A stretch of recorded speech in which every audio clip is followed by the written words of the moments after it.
Hope you all. సరాగాలి శృతులుగా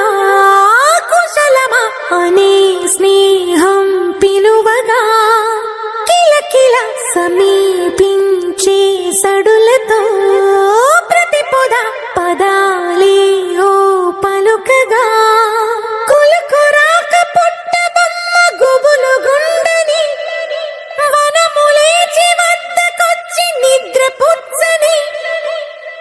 జామురాతిరి జాబిలమ్మ జోల పాడనా ఇలా జోరు గాలిలో జాజి కొమ్మ జారనీయకే కళా